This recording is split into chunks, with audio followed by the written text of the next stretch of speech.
Statistics can be used to support just about any argument. You can spin a statistic, you can fail to mention a statistic, or you can use it as is to prove a point, depending on what you're trying to accomplish. A 90% survival rate sounds a lot more positive than a death rate of 1 in 10, but it's the same number. The only difference is in the way it's presented. With that in mind, some of these stats are still completely mind-blowing and, in some cases, even a little scary. A 3-year line. If you've ever complained that the line you're standing in is taking forever, you're not totally right, but you're pretty close. According to NPR, the average person waits in line for a total of 2 to 3 years during the course of their life. That's comparable to the 3 years you'll spend doing laundry and is roughly half of the 4.5 years you'll spend stuffing your face. It's also considerably less time than you spend watching TV, which for most people amounts to around 11 years. What else is on? Yeah, let's do what else. Where's the TV guy? Cancer, slightly deadlier than doctors. The third leading cause of death in America is not car accidents or diabetes or even the flu. It's actually preventable medical errors. While cancer takes out roughly 600,000 people every year, preventable medical errors claim the lives of up to 400,000 people. I'll take care of it. Oh, you know what I did for the first time last week? Windsurfing. Oh.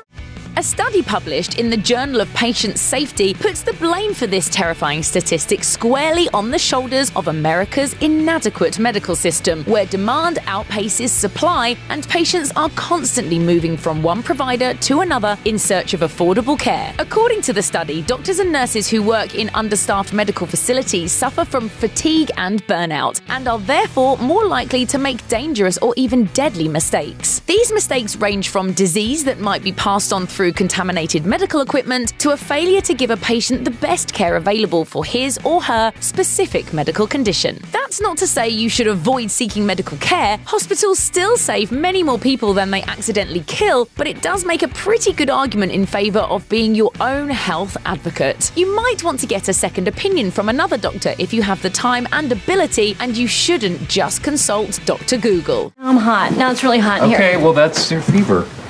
Leslie, I typed your symptoms into the thing up here, and it says you could have network connectivity problems. Not everyone on death row is guilty. Crime doesn't pay, right? Except that deep down inside, we know that it sometimes does. But worse than that, deep down inside we also know that innocence doesn't always pay either, even for crimes with the worst possible punishment. Last request. What is your last request? Yes, Novocaine. There is no such thing known to medical science. I'll wait.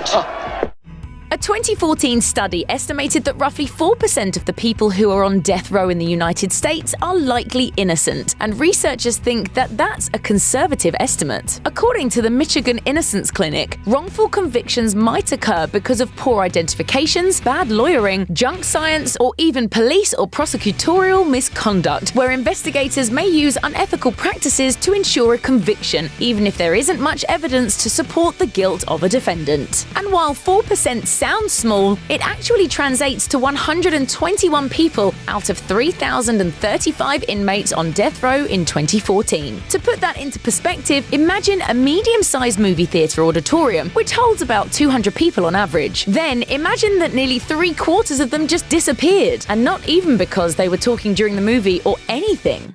That's not the guy. That's a different guy. What is he doing in the tunnel? No, you don't jump too, please.